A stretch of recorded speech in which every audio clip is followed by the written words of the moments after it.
tell us what's it been like working with Guillermo on an animated series? The illest. Fantastic. The coolest, most amazing experience I've ever been through. I was very nervous and intimidated going into the room the first time working with him, and it could not have been the most relaxed, collaborative, fun environment that I've ever worked in. Yeah, same. To be asked to be part of this is an honor, and then to go in there with such nerves, and to have all that be totally just calmed by how wonderful he is and how giving he is has been really awesome. Awesome. Did you guys read the book before you? I'm sorry. Did you guys read the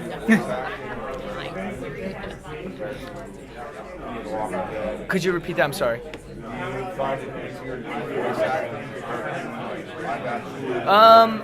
The hours are better. Right? That is true. But they have their own skill sets. I think there's a beauty in live action where you can play off of somebody, whereas in voiceover, you're kind of in your own head, and you're lucky to have a great director in that scenario. So, they both kind of are it's apples and oranges. I like them both. They both have their pros and their cons. Like you said, the hours are nicer.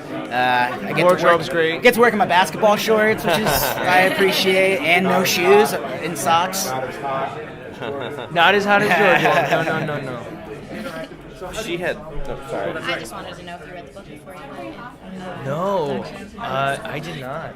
It's a good book. I didn't read the book beforehand, but I did read it once I joined, and it's good. It's interesting because it's pretty different from the series. Can someone send me that book? Yeah, dude, you can get it. Yeah, it's not pretty different, but the book definitely is kind of like a seed that then sets the series in motion for sure. Yeah. You're about to get your mind blown. Yeah, girl. So, I think they'll like the gore, the guts. A lot of gore. Tons of gore. A lot of just like ripping out tendons. Have you seen spines before? You'll love Trollhunters. Yeah. You know what I like is, like, in some weird way, the show that I work on, Walking Dead, it's become family programming, even though it technically shouldn't be. Probably because it's hitting on ideas and things that pertain to everyone, and obviously that show doesn't talk down to kids because it's not made for kids. But kids nowadays are a little bit smarter than they were before. But what's great about Trollhunters is that it's the same way. They don't talk down to the kids. And so in that way, I think everybody's going to be able to turn it on and watch it together. Definitely. Fantasies, I feel like, reflect what we need to work on in person because they clarify it so easily. You have good and you have evil, but then you have fantastical and good and evil. And so what Trollhunters really does is it has the fantastical and has the imagination, but then it's just so grounded in the human condition and morals and what it means to be a good person and to be a hero and to step up when you have to, and the fear that comes along with what you think you're not prepared for, but now you're suddenly thrust into. So I feel like anyone can definitely relate to that, not just kids, but adults. So I'm very excited for people to see that. What's great about your character? For me, what's really cool about the character, I play a character named Steve, who's a bully, school bully. Personally, for me, it's been great because I get to play a bully, which is awesome. But two, he's layered. He has a journey, and so I'm not going to tell you what happens, but that's not your typical bully. Yeah. Do you guys have a different process for creating your characters for an animated, like for a voice only, as you do when you're working on camera?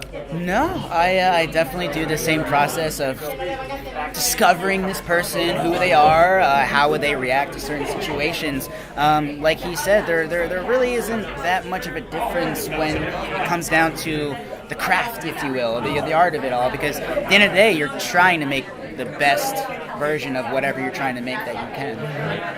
And with animation too, though, like what's great is it's slightly more collaborative than live action. Live action, you're left with what's on the film, and they might be able to edit you a specific way, but with This, I did my voice, and I thought I knew my character, and then when you see the final product, you're like, oh, there's another layer to that character that I didn't even think about, which is really great. Yeah, animation is cool because you can do the voice acting, and for me and Steve, we were able to really improvise and do whatever we wanted, and then they animated around that, which isn't really heard of a lot, and that was just so cool and freeing and great for everybody working in the room, because then it's kind of like, oh yeah, that's great.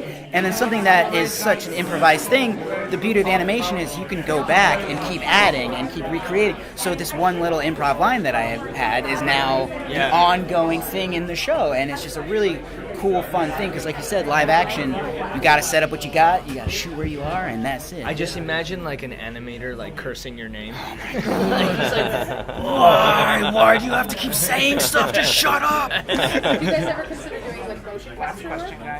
I've done motion capture work before. I have, yeah. When I was 16, I was in a video game called Bully. It was on Rockstar. I know that game. Yeah, I played a nerd named Melvin, and if you punch me hard enough, I projectile vomit, which is pretty cool. But so I did the motion capture for that. Pretty cool, and that was an interesting, fun, awkward experience for 16-year-old boys all learning about their bodies for the first time in these skin-tight suits, just like, what's up? That's awesome. It was great. It was awesome. I'd like to do anything. That'd be awesome. Mocap would be great. For sure. Yeah.